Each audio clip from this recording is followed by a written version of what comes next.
رمضان المبارک کا مہینہ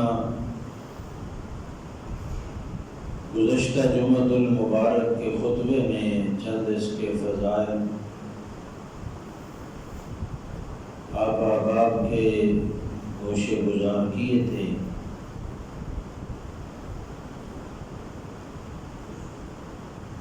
روزہ، رمضان، قرآن،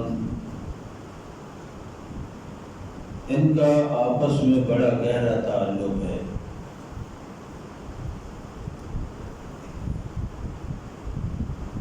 سرکار دو عالم صلی اللہ علیہ وسلم کی حدیث مبارکہ جو میں نے خطبے میں تلاوت کی ہے،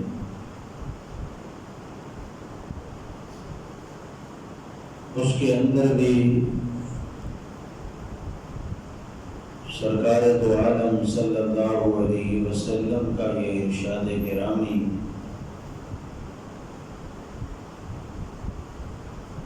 کہ الصیام والقرآن یشفعان للعبد یوم القیامہ،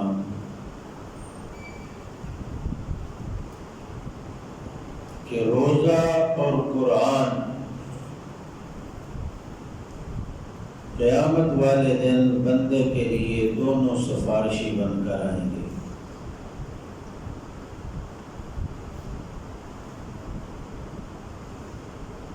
اس کے اندر جب غوطہ لگایا جائے، سوچا جائے، غور کیا جائے، تو نبی کریم صلی اللہ علیہ وسلم نے یہ نہیں فرمایا کہ الصلاۃ والقرآن یشفعان للعبد، حالانکہ نماز بھی تو سفارشی بن کر آئے گی نا قیامت والے دن۔ حساب ہی سب سے پہلے نماز کا ہوگا۔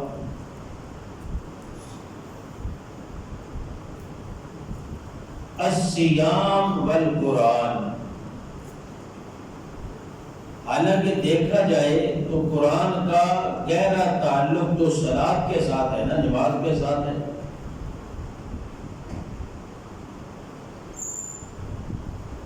ہر نماز کے اندر قرآن پڑھا جاتا ہے، فجر میں، ظہر میں، عصر میں، مغرب میں، عشاء میں، تراویح میں، اشراق میں، چاشت میں، اوابین میں، تہجد میں۔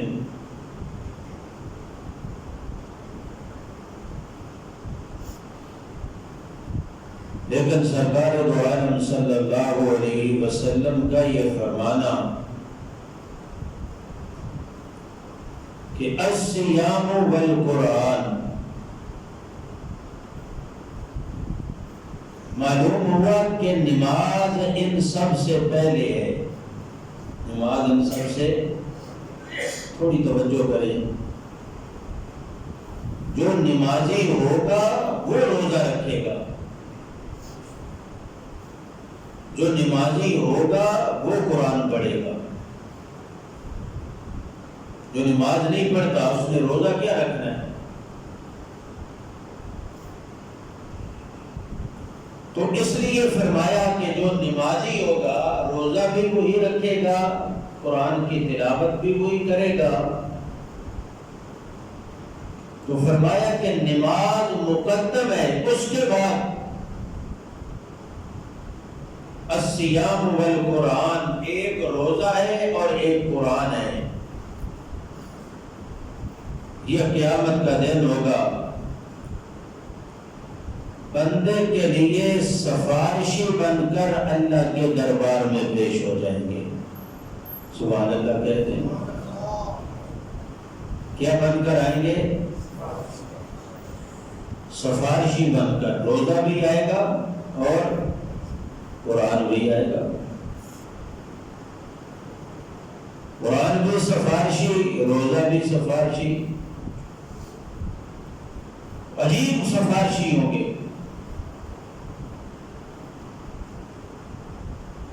اس لیے کہ اللہ تعالیٰ نے یہ گھڑیاں، یہ ساعتیں، یہ اوقات اپنے محبوب کی امت کو سیزن کے طور پر عطا فرمائے ہیں۔ گویا کہ یوں سمجھیے کہ ایک سیل لگی ہوئی ہے، اس کی رحمت تو بخشش کے بہانے ڈھونڈتی ہے نا،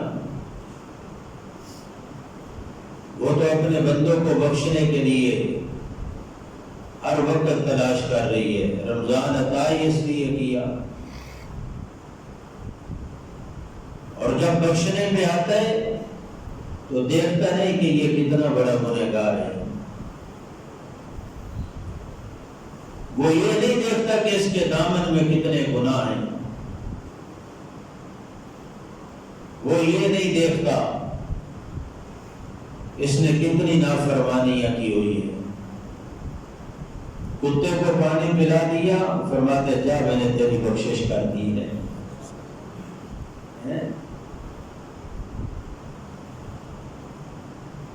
حضرت بشر حافی رحمہ اللہ تعالی جا رہے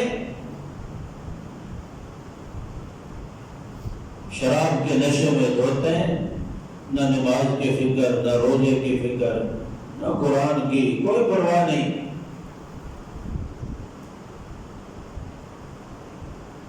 میں خانے سے جا رہے ہیں، گھر پی کر جا رہے ہیں، بازار میں جا رہے ہیں، چلتے چلتے اچانک نظر پڑی ایک کاغذ کا ٹکڑا پڑا ہوا ہے جس پر اللہ کا نام لکھا ہوا ہے۔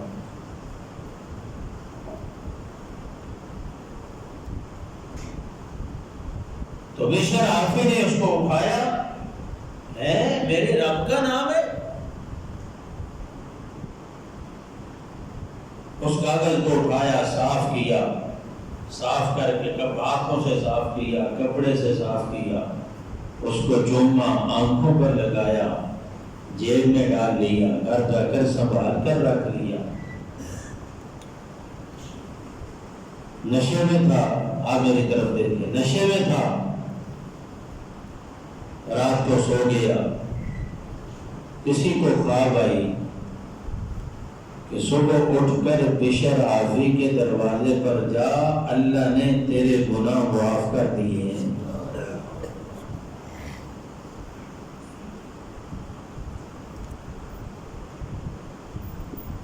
وہ جو چاہے تو قطرہ قطرہ کو سمندر کر دے، وہ جو چاہے تو یتیموں کو پیغمبر کر دے۔ خدا کی دین کا موسیٰ سے پوچھئے احوال، آگ لینے جائیں اور پیغمبری مل جائے۔ اس کی رحمت، اس کی بخشش، وہ تو تمہاری مغفرت کے، تمہارے گناہ معاف کرنے کے بہانے تلاش کر رہی ہے۔ میں نے عرض کیا تھا، رجب میں ہی بتایا، ایسے معافی مانگو۔ شعبان آیا تو کہا ایسے میرے دروازے پر آؤ۔ رمضان آیا، اپنے محبوب سے کہلوا دیا، وَلُوْ رَحْمَةٌ، اس کے پہلے جو 10 دن ہیں یہ رحمت کے 10 دن ہیں۔ میری رحمت اپنے بندوں پر برستی ہے، چھم چھم برستی ہے۔ وَأَوْسَطُهُ مَغْفِرَةٌ، اور جو بندے میری رحمت کی لپیٹ میں آ جاتے ہیں، جب اگلے 10 دن شروع ہو جاتے ہیں تو میں ان کے گناہوں پر رحمت کی قلم پھیر دیتا ہوں، گناہ معاف کر دیتا ہوں۔ اللہ جب گناہ معاف ہو گئے، فرمایا وَآخِرُهُ عِتْقٌ مِّنَ النَّارِ، پھر آخری عشر آتا ہے تو جہنم سے آزادی کے سرٹیفکیٹ دینے شروع کر دیتا ہوں۔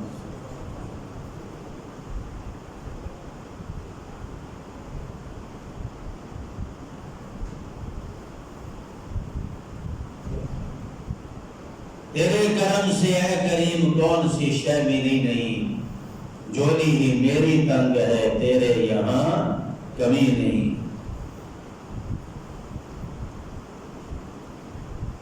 ہم ہی نہ آئیں، ہم ہی اپنا دامن نہ پھیلائیں، ہم ہی اپنے ہاتھوں کو نہ اٹھائیں تو اپنی بدقسمتی اور بدنصیبی ہے نا.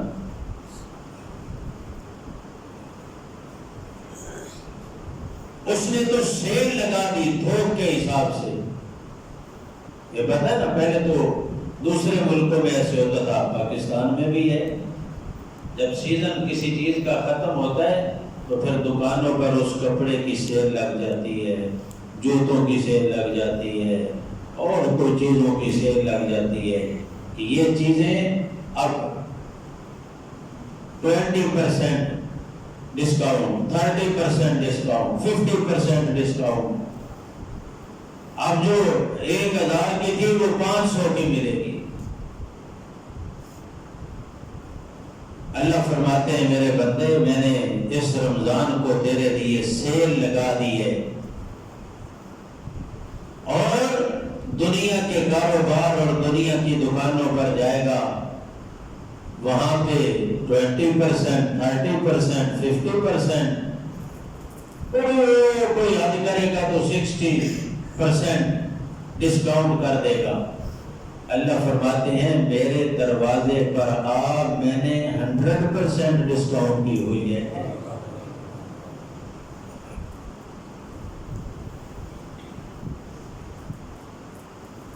لانے کی کوئی ضرورت نہیں تجھے. میں نہیں کہتا خزانہ لے کر آ، میں نہیں کہتا دولت کے انبار لے کر آ. مجھے نہیں ضرورت تیرے حسن و جمال کی، مجھے نہیں ضرورت تیرے زر اور مال کی. مجھے تو صرف اس چیز کی ضرورت ہے، اپنی اس پیشانی کو میرے دروازے پر رکھ کر، یہ تیری جو 2 آنکھیں ہیں ان سے پانی کا قطرہ بہا. پانی کا قطرہ بہانا تیرا کام ہے. کچھ نہیں مانگتا تجھ سے، سارے تیرے گناہوں کو معاف کر کے تیرے دامن کو پاک صاف کر دینا میرا کام ہے.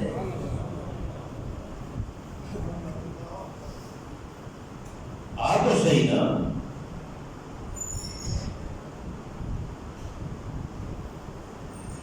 اللہ اکبر. یا حی یا قیوم برحمتک استغیث. دن ہے تو دنوں کا حساب کوئی نہیں، راتیں ہیں تو راتوں کا حساب کوئی نہیں. دن ہے تو ایسے عطا کیے، فرمایا اپنی مرضی چھوڑ اور مولا کی مرضی میں فنا ہو جا. اپنی مرضی نہیں کرنی. کس کی مرضی کرنی ہے؟ بلند آواز سے، اور ذرا بلند آواز سے بولیں گے نہیں تو بھائی ندیم کی طرح نیند آئے گی. بولنا پڑے گا، اگر نیند نہیں آئے گی. سکینہ نازل ہوتی ہے نا مسجد میں. دن ہے تو فرمایا میری مرضی، اپنی مرضی چھوڑ، کھانا چھوڑ، پینا چھوڑ، اپنی مرضی کا چلنا چھوڑ، اپنی مرضی کی گفتگو کرنا چھوڑ، اپنی مرضی سے بولنا چھوڑ، اپنی مرضی کو فنا کر دے میری مرضی میں. یا اللہ کیا ہوگا؟ فرمایا فنا فی اللہ کی تہ میں بقا کا راز مضمر ہے. جب تو میری رضا میں اپنے آپ کو فنا کر دے گا تو فرمایا پھر قدم قدم پر تیری حفاظت کرنا بھی میرا کام ہے، اور تیرے دل کی مرادوں کو پورا کرنا بھی میرا کام ہے. جاگے ذرا سبحان اللہ کہیں. تو فرمایا راتیں تو راتیں بے مثال، افطاری کا وقت ہے،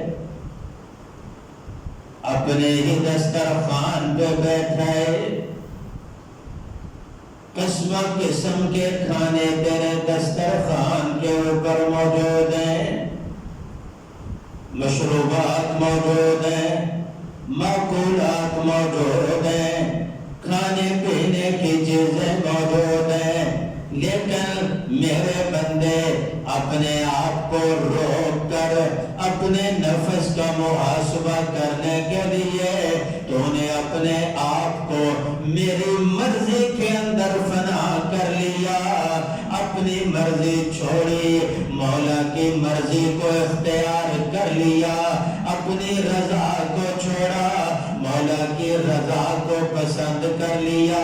اللہ فرماتے ہیں میرے بندے اب دسترخوان کے اوپر بیٹھ کر اب نہ تجھے مصلی بچھانے کی ضرورت ہے، نہ تجھے میرے گھر مسجد میں آنے کی ضرورت ہے، نہ تمہیں زبان پر لا الہ الا اللہ کی ضربیں لگانے کی ضرورت ہے، نہ سبحان اللہ الحمدللہ اللہ اکبر یہ تسبیحات کرنے کی ضرورت ہے۔ اللہ فرماتے ادھر افطاری کا سامان تیرے سامنے موجود ہے، اور ادھر تو نے گھڑی پر دیکھا 2 منٹ باقی رہ گئے، 3 منٹ باقی رہ گئے، فرمایا اب نہ تمہیں سجدہ کرنے کی ضرورت ہے، اب نہ تجھے جھکنے کی ضرورت ہے، اپنا کھانا اپنا پینا سامنے رکھ کر او میرے بندے اپنے ہاتھوں کو اٹھا کر مجھ سے مانگ تو مجھ سے مانگتا چلا جائے گا۔ اللہ فرماتے ہیں افطاری کے وقت روزے دار جو مجھ سے سوال کرے گا، دعا کرے گا میرے سامنے، مجھے اپنی کبریائی کی قسم ہے میں کبھی بھی تیری دعا کو رد نہیں کروں گا۔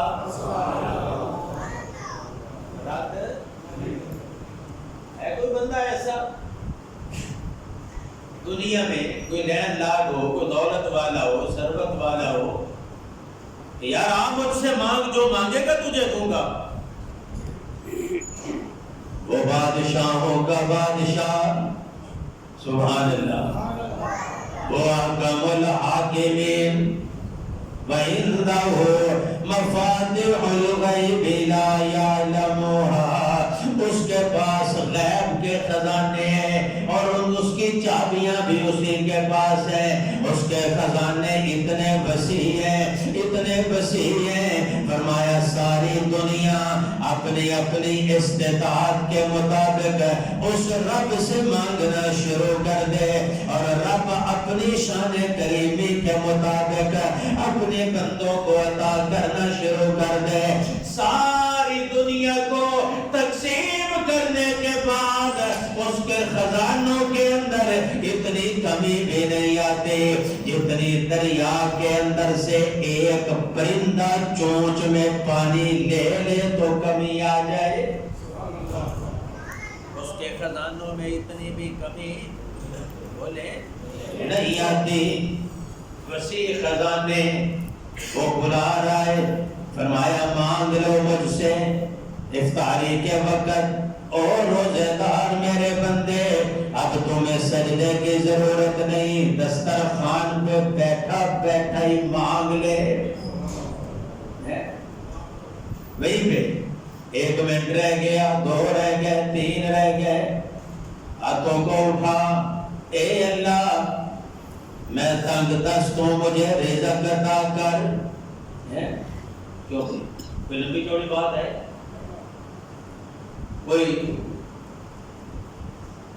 لمبے چوڑے مبالغے کرنے پڑے ہوں؟ بس اے اللہ میں تنگ دست ہوں، مجھے رزق عطا کر، اے اللہ میں بے روزگار ہوں، روزگار عطا کر، اے اللہ میں بے اولاد ہوں، کسی کے پاس نہیں جاتا، کیونکہ میرا عقیدہ اولاد دینے والا تو ہی ہے۔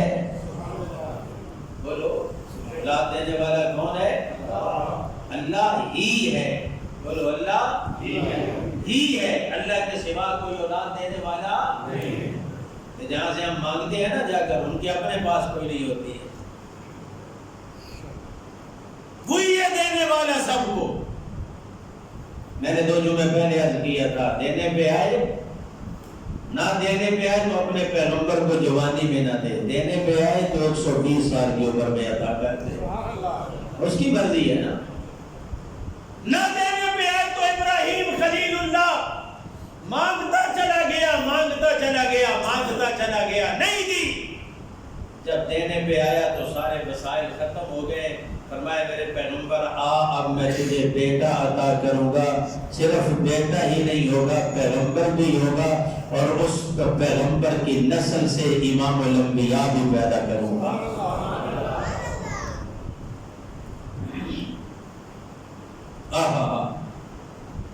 مانگ تو صحیح نا، افطاری کا وقت ہے، مانگ مجھ سے،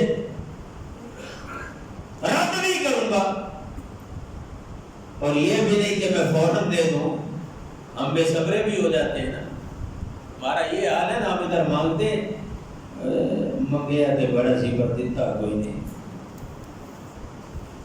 اللہ فرماتے ہیں یہ میری مرضی ہے، کبھی میں فوراً عطا کر دیتا ہوں، کبھی تو مانگتا ہے اس انداز سے مجھے مزہ آتا ہے کہ ذرا مانگتا ہی رہے، مانگتا ہی رہے، مانگتا ہی رہے، پھر دے دیتا ہوں۔ کبھی جو تو مانگتا ہے وہ تیرے حق میں بہتر نہیں ہوتا، وہ نہیں دیتا، اس کا نعم البدل دے دیتا، کوئی اور چیز دے دیتا ہوں اس کے بدلے۔ اور کبھی دنیا میں جو تو دعا مانگتا ہے وہ تیرے لیے فائدہ مند نہیں ہوتی، جو تو مانگ رہا ہوتا ہے، تیری سوچ ہے نا۔ اللہ فرماتے ہیں کہ پھر میں دنیا میں نہیں دیتا، اس کا بدلہ آخرت میں عطا کر دیتا ہوں، رد نہیں کرتا تیری دعا، وہ محفوظ کر لیتا ہوں اپنے پاس۔ فرمایا روزے دار روزہ جب افطار کرتا ہے سارا دن کا بھوکا پیاسا، توجہ ہے، سارا دن کا بھوکا پیاسا رہ کر نہ کچھ کھایا نہ پیا، منہ سے ایک تھوڑی سی بدبو آنے لگ جاتی ہے۔ حضور نے فرمایا یہ روزے دار کے منہ کی جو بدبو ہے، عام بندہ قریب بیٹھے اس کو تو بدبو لگتی ہے، محسوس ہوتی ہے، لیکن اللہ کے ہاں مشک اور عنبر کستوری سے بھی زیادہ محبوب ہے، رب کو اس سے بھی زیادہ پیاری ہے۔ یہ جو بدبو سمیل تھوڑی سی آتی ہے بھوکا پیاسا رہنے کی وجہ سے۔ حضور نے فرمایا روزے دار جب روزہ افطار کرتا ہے سمندر کے اندر مچھلیاں اس کے لیے مغفرت کی دعا کرتی ہیں، فضا کے اندر پرندے اس کے لیے مغفرت کی دعا کرتے ہیں، اور زمین پر رینگنے والی چیونٹیاں اس روزہ دار کی مغفرت کے لیے دعا کرتی ہیں۔ اللہ کے دربار میں اس روزے دار کی مغفرت کے لیے اللہ کے سامنے استدعا اور دعا کرتے ہیں۔ میں اس طرف آتا ہوں عنوان کی طرف۔ حضور نے فرمایا الصیام والقرآن یشفعان للعبد، حضور نے فرمایا روزے دار بھی قیامت والے دن روزہ بھی اور والقرآن اور قرآن بھی یشفعان للعبد، اللہ فرماتے حضور فرماتے ہیں قیامت والے دن دونوں چیزیں بندے کے لیے سفارشی بن کر اللہ کے دربار میں پیش ہو جائیں گی۔ ادھر سے روزہ آ جائے گا قیامت کا دن، نفس نفسی کا عالم، یوم یفر المرء من اخیہ وامہ وابیہ وصاحبتہ وبنیہ، فرمایا جس دن ہر بندہ یوم یفر المرء من اخیہ، بھائی سے راہ فرار اختیار کرے گا، وامہ وابیہ، ماں راہ فرار اختیار کرے گی، باپ راہ فرار اختیار کرے گا، وصاحبتہ وبنیہ، سجن دوست پہلی راہ فرار، بیٹے دور ہو جائیں گے، آج کہیں نیکی نہ دینی پڑ جائے۔ میرے محبوب نے فرمایا وہ نفسا نفسی کا عالم جس دن ساری دنیا والے تجھ سے راہ فرار اختیار کریں گے، ادھر سے روزہ آ جائے گا، ادھر سے قرآن آ جائے گا، اللہ سارے سے چھوڑ گئے لیکن ہم چھوڑنے والے نہیں، کیوں؟ دنیا کے اندر اس بندے نے ہمیں نہیں چھوڑا، اس نے ہمیں نہیں چھوڑا، اس نے ہمارے ساتھ یاری لگا لی، پکی پکی لا لی، سبحان اللہ۔ یا اللہ بیمار تھا لیکن مجھے روزہ کہے گا مجھے چھوڑا، بلڈ پریشر کا مریض بھی تھا لیکن مجھے چھوڑا۔ مجھے تمہارے دوست بتا رہے تھے، کہتے میں نے پچھلے سال فدیہ دے دیا اور فدیہ دینے کے بعد پھر دل میں آیا میں نے پھر روزے شروع کر دیے ہیں۔ یہ خوش قسمتی ہے نا، اور ایسے بندوں پر اللہ کی رحمت نازل ہو رہی ہوتی ہے۔ ڈاکٹر نے تو کہہ دیا نا کہ نہیں رکھتا، شریعت نے کہا فدیہ دے دو، لیکن مستند ڈاکٹر نے کہا ہو ایسے سر پیڑ کا بہانہ بنا کے بندہ فدیہ نہ دیتے ہیں، یہ بس ذرا سر میں درد ہو جاتی ہے اس لیے روزہ نہیں رکھتا، یہ نہیں ہونا چاہیے۔ میں نے ایسے بندے دیکھے ہیں صاف چل کر ان کے دیکھا، خدا کی قسم ہے، اب تو گرمی کوئی نہیں ہے، جون جولائی کی گرمی، بلڈ پریشر اور شوگر کے مریض، اور انہوں نے نہ روزہ چھوڑا نہ نمازیں چھوڑی، اور کئی 100 کلومیٹر سفر بھی کیے گرمی میں اور روزے بھی رکھے، اور اللہ نے انہیں استقامت بھی عطا فرمائی۔ رکھ کر دیکھیں، اللہ مدد فرماتے ہیں، پھر اللہ اس کی برکت سے بیماریاں دور کر دیتے ہیں۔ یا اللہ مریض تھا لیکن اس نے مرض کی پرواہ نہیں کی، مجھے نہیں چھوڑا، مجھے نہیں چھوڑا، میرا دامن نہیں چھوڑا، مجھے اپنے دامن سے وابستہ کر لیا، دن بھر بھوکا پیاسا رہا۔ اس نے کہا شوگر بڑھتی ہے، بڑھ جائے، کم ہوتی ہے، ہو جائے، لیکن میں روزہ نہیں چھوڑوں گا، پکی پکی یاری لگا لی میرے ساتھ، ادھر سے قرآن آ جائے گا۔ یا اللہ یہ بابا فالج کا مریض تھا پر کھڑا ہو کر تیرا حکم مجھے سنتا تھا، بیٹھتا نہیں تھا کرسی پر، عذر تھا اس کے پاس لیکن بیٹھتا نہیں تھا، کھڑا ہو جاتا تھا، پوری 20 تراویح قرآن سنتا تھا، کھڑے پیچھے سن رہے قرآن۔ اس کے جسم میں دردیں بھی ہوتی تھی، افطاری کرنے کے بعد اس سے اٹھا بھی نہیں جاتا تھا، ویکنس بھی ہو جاتی تھی، لیکن یا اللہ ادھر سے عشاء کی اذان ہوتی، یہ اپنے آپ کو سہارا دے کے کھڑا کرتا، وضو کرتا اور دوڑتا مسجد کی طرف۔ اس نے اپنے اوپر جبر کیا، اپنے آپ کا خیال نہیں کیا، یا اللہ اس نے مجھے نہیں چھوڑا، میرا دامن پکڑ لیا، مجھے سینے سے لگا لیا ہے اور کھڑا ہو گیا، اور قاری صاحب قرآن پڑھتے رہے، یہ مزے لے لے کر سنتا رہا۔ سنا کریں چھوٹا چھوٹا بہانہ بنا کے نا کرسی میں نہ بیٹھ جایا کریں، خدا کی قسم ہے، ہاں اگر شرعی عذر ہے تو پھر بیٹھ کر نماز پڑھے، اور اگر شرعی عذر نہیں ہے، ایک بندہ اگر چل سکتا ہے، واک کر سکتا ہے، دنیا کے دیگر کام کر سکتا ہے، چلتا پھرتا ہے، اس کو نماز کھڑے ہو کر پڑھنی چاہیے۔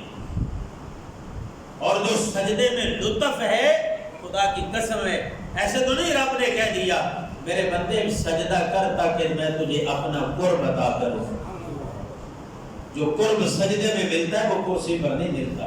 ایک صحابی تھے نا، ان کی نظر چلی گئی، ڈاکٹروں نے کہا، طبیبوں نے کہا یہ ذرا آپریشن کرنا پڑے گا، چند دن سجدہ نہیں کر سکے گا، بس بیٹھ کر ایسے اشارے سے نماز پڑھنی پڑے گی۔ عذر تھا شرعی، لیکن صحابی کے الفاظ یہ ہیں، تو صحابی نے کہا کہ جو آپریشن، جو بیماری کا علاج مجھے سجدے سے روک دے، مجھے آنکھوں کی ضرورت نہیں، مجھے رب کے دربار میں سجدہ زیادہ ضروری ہے۔ آنکھیں نہیں آتی تو نہ آئے، مجھے سجدے کی ضرورت ہے۔ اس لیے جن کے پاس شرعی عذر ہے وہ کرسی پر بیٹھیں، جن کے پاس نہیں ہے وہ کوشش کیا کریں کہ نماز جو ہے وہ کھڑے ہو کر پڑھیں، رکوع کریں، سجدہ کریں۔ خدا کی قسم ہے، دعوے سے بات کرتا ہوں، اللہ کے گھر میں بیٹھا ہوں، باوضو ہوں، جمعے کا دن ہے، نیت کر لیں یا اللہ تھوڑی بہت تکلیف ہے بھی تو میں انشاءاللہ رکوع سجدہ کروں گا، اس کی برکت سے تو مجھے شفا دے دے، اللہ ضرور شفا عطا فرما دیں گے۔ نماز تو ہے، حضرت ابو ہریرہ لیٹے ہوئے، حضور آئے، آ کر ذرا ایسے پاؤں لگایا، فرمایا ابو ہریرہ کیا ہوا؟ حضور پیٹ میں درد ہے، تکلیف ہے بڑی۔ حضور صلی اللہ علیہ وسلم نے فرمایا قم، کھڑا ہو ذرا، کھڑا ہو گیا، فصلی، نماز پڑھ۔ عرض کیا کیا ملے گا؟ فَإِنَّ فِي الصَّلَاةِ شِفَاء، میرے ابو ہریرہ نماز پڑھنا تیرا کام ہے، شفا دینا میرے رب کا کام ہے، اور نماز میں شفا ہے۔ صحابہ اکرام کا تو یہی معمول ہوا کرتا تھا، انہیں جب بیماری آتی تھی تو وہ سب سے پہلے وضو کر کے اللہ کے دربار میں کھڑے ہو جاتے تھے، صلاۃ الحاجت پڑھ کر اللہ سے رو رو کر مانگا کرتے تھے، اللہ بیماری بھی تیری طرف سے آئی ہے، شفا دینے والا بھی تو ہے، اللہ ہمیں شفا عطا فرما دے۔ ان کے پاس رزق نہیں ہوتا تھا، وضو کر کے نماز پڑھتے تھے، رب رزق کا انتظام کر دیا کرتے تھے۔ آج ہم اسباب کی طرف چل پڑے ہیں، مسبب الاسباب کو چھوڑ دیا ہے۔ اللہ فرماتے ہیں میرے بندے سب سے پہلے میرے دروازے پر آ، مجھ سے مانگنا تیرا کام ہے، سارے اسباب جمع کر کے تیرے قدموں میں ڈال دینا تیرے رب کا کام ہے۔ میرے پاس آپ ہے۔ بات لمبی ہو گئی، وقت ختم ہو جائے گا۔ ادھر سے روزہ آئے گا، ادھر سے قرآن آئے گا۔ یعنی یہ گنہگار تھا، مان لیا، اللہ کے فرشتے آ جائیں گے، یہ گناہ بھی ہے، یہ بھی ہے، یہ بھی ہے، یہ کہیں گے یا اللہ ہوگا انسان جو ہے، تو نے خود ہی تو کہا تھا خلق الانسان ضعیفا، میں نے انسان کو کمزور پیدا کیا ہے، تو یہ بھی تو کمزور تھا نا، ہو گئے گناہ کر لیے ہوں گے، لیکن ہمارا دامن نہیں چھوڑا، یاری لگائی اس بندے نے ہمارے ساتھ۔ رمضان آیا، کمر بستہ ہو کر کھڑا ہو گیا، نہ روزہ چھوڑا، نہ قرآن کی تلاوت چھوڑی، نہ قرآن کا سننا چھوڑا۔ حضور نے فرمایا یہ روزہ اور قرآن تو ایسے جھگڑالو ہیں، یہ اللہ کے دربار میں جھگڑا کریں گے اور تب تک واپس نہیں جائیں گے جب تک اس بندے کا ہاتھ پکڑ کر بندے کو جنت میں داخل نہیں کر لیں گے۔ میرے بھائیوں، یہ تھوک کے حساب سے مغفرت کا دریا بھی بہہ رہا ہے، رحمت بھی برس رہی ہے، جہنم سے آزادی کے سرٹیفکیٹ بھی مل رہے ہیں، جنت سستی ہو چکی ہے۔ میں نے عرض کیا ہے، دنیا کے جس بڑے سے بڑے کے پاس بھی چلے جاؤ، پوچھتا ہے کیا لے کر آئے ہو؟ رب یہ نہیں پوچھتا۔ اللہ فرماتے ہیں اچھا مجھے پتہ ہے کیا لے کر آئے، تیرے دامن میں گناہ ہے، گناہ لے کر آئے میرے دروازے پر اور ندامت کے آنسو لے کر آیا ہے، میں یہ بھی نہیں کہوں گا کہ گناہ بھی کیوں لے کر آیا ہے۔ آجا ذرا قریب ہو میرے، یہ اپنی پیشانی رکھ میرے دربار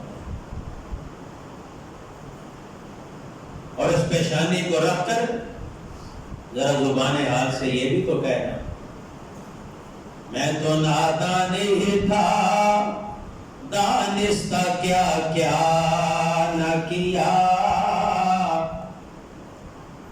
سبحان اللہ، اتنا قیمتی شعر سنا ہے۔ میں تو نادان ہی تھا، دانستہ کیا کیا نہ کیا، لاج رکھ لی میرے اللہ نے مجھے رسوا نہ کیا۔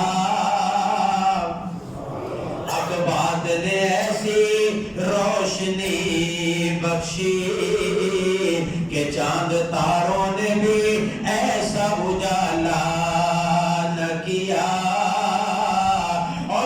کی بات دل ہی میں تھی کہ کام ہو بھی گیا. اور وہ کون تھا جس نے زبان کا تکلف بھی گوارا نہ کیا.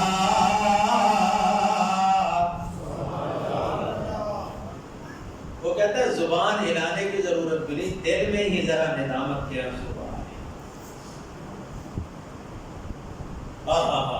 فرمایا جب آیا تو وہ کون ہے کہ زبان ہلانے کی ضرورت ہی نہیں پڑی, ابھی دل میں ہی تھی بات کہ ادھر سے پیغام. او میرے بندے سر اٹھا لے, میں نے تیرے گناہوں پر رحمت کی قلم پھیر دی ہے. وآخر دعوانا الحمدللہ رب العالمین. سنت